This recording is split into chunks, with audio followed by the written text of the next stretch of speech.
this is where the microgreen process for us starts and also ends. So up here we have our composting piles, and this is where all of our coir, we use coconut husk or coconut coir. This is where all of it goes to be compost. We have about a 5 to 6 week cycle that we go on. We use coconut blocks, the dehydrated blocks, and we hydrate those and we use them to fill our 10 by 20 trays for displays at the farmers markets.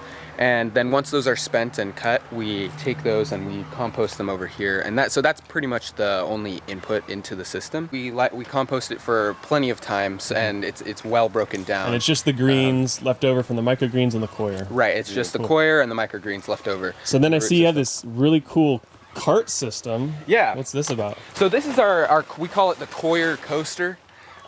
So it's a cart system that allows us to move large amounts of coir without having to shovel heavy amounts up onto these tables. As you can see, they're pretty high up, so it would be a pain to have to shovel it all up. So to solve that problem, we put it on wheels and a rail system, and that seems to help us out quite a bit. Yeah, that's awesome. You don't wheelbarrow? No wheelbarrows. No, we don't have to wheelbarrow anything. It's always a work in progress. We're gonna put you know, maybe automate it further.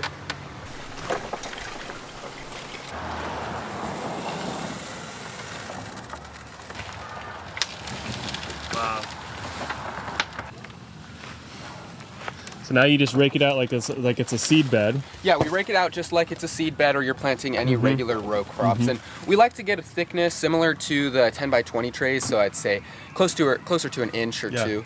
And that seems to be the perfect amount of soil, because if you use too much, the roots they don't need that much. And especially since they're only growing for about 14 days, it's not an issue. We don't have any problems with the roots overgrowth. Well, and what crops are you mostly doing in these factory setups? So in these factories, we like to grow broccoli and radish mostly. Those seem to be the most bulky crops, and they sell the most.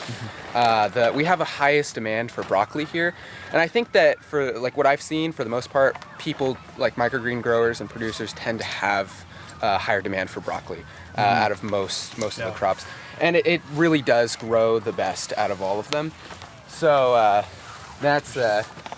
So no soaked seeds, just no just soaked seeds. We literally once this is spread out, all we do is we take the seeds and we just throw it on here like we would be planting it to regular 10 by 20 tray. Wow. And how many trays can you fit on this thing?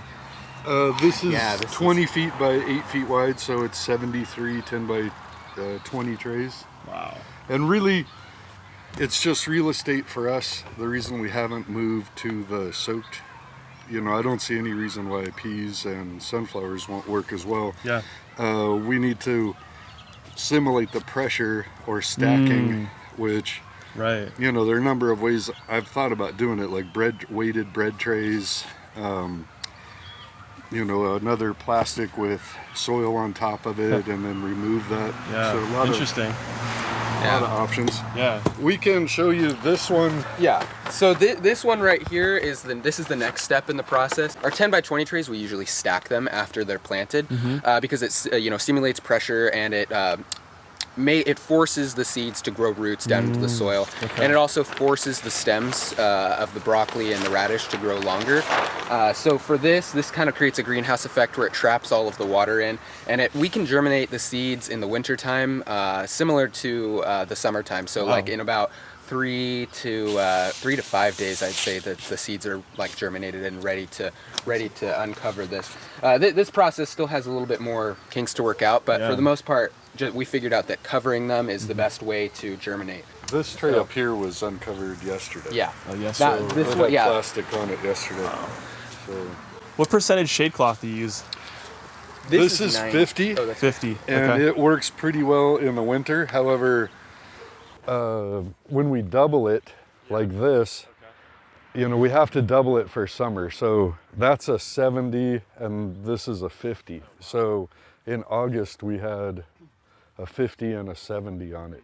And I don't know if this is a concern, but you know, since we're in San Diego, we don't have any issues with rain. So you know, keeping these outside, growing these outside, we don't have any problems. We don't have to cover them really.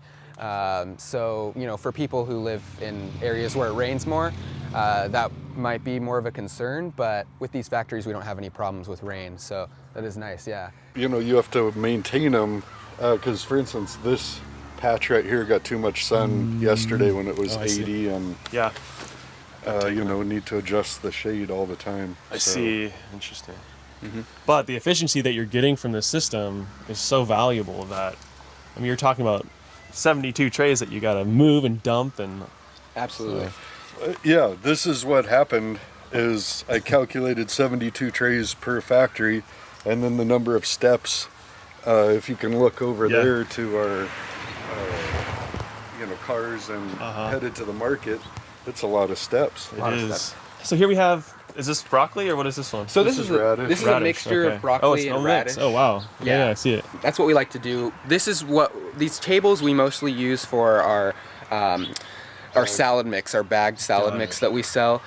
So we do two types of products. We do a regular salad mix, and we sell that at the farmers markets. And then we also do a pre-made salad that has dressing, and it's just ready to eat. So if you're ready for lunch or anything like that, and we sell those from our farm stand right out in front of our farm, and we sell quite a bit of these. So we have a really high demand for our salad mix.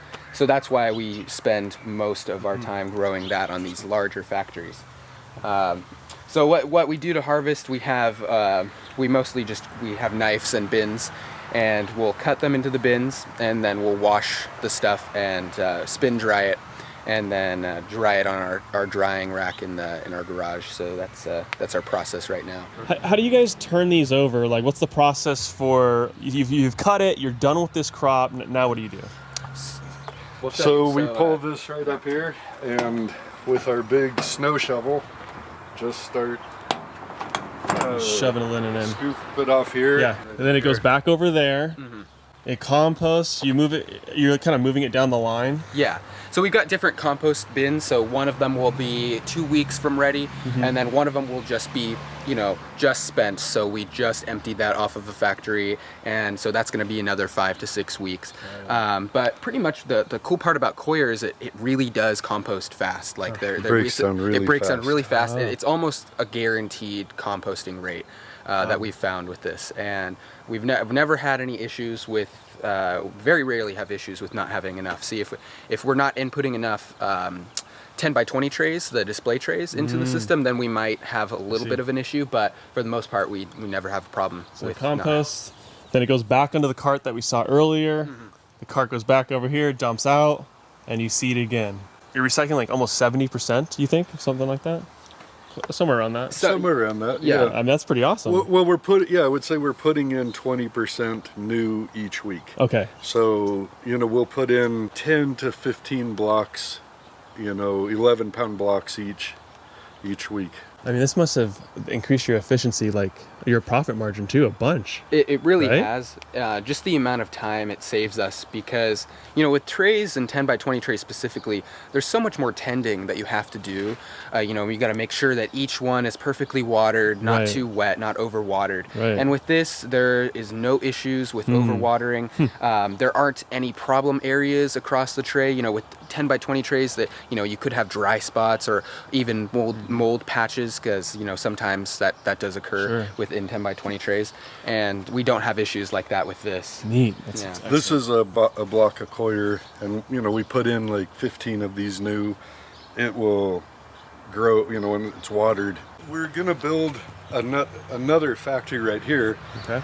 And one of our problems is with 8-foot wide pieces of material and wasting, and farmers never have enough money, so we try to maximize the most we can. Right now it's 8 feet wide, so we kind of have to crawl up on top of it to trim it, and we're just toying back and forth with ways to maximize the square footage and our materials. We're going to build another factory here, and I've been considering like cutting a hole out in the middle so that you could do a 12-foot wide table with a 2-foot hole in the middle, and then be able to reach, across 6 feet. Interesting. Because right now you can't, and that would you would lose like the least amount of square footage if you did that. So that's interesting.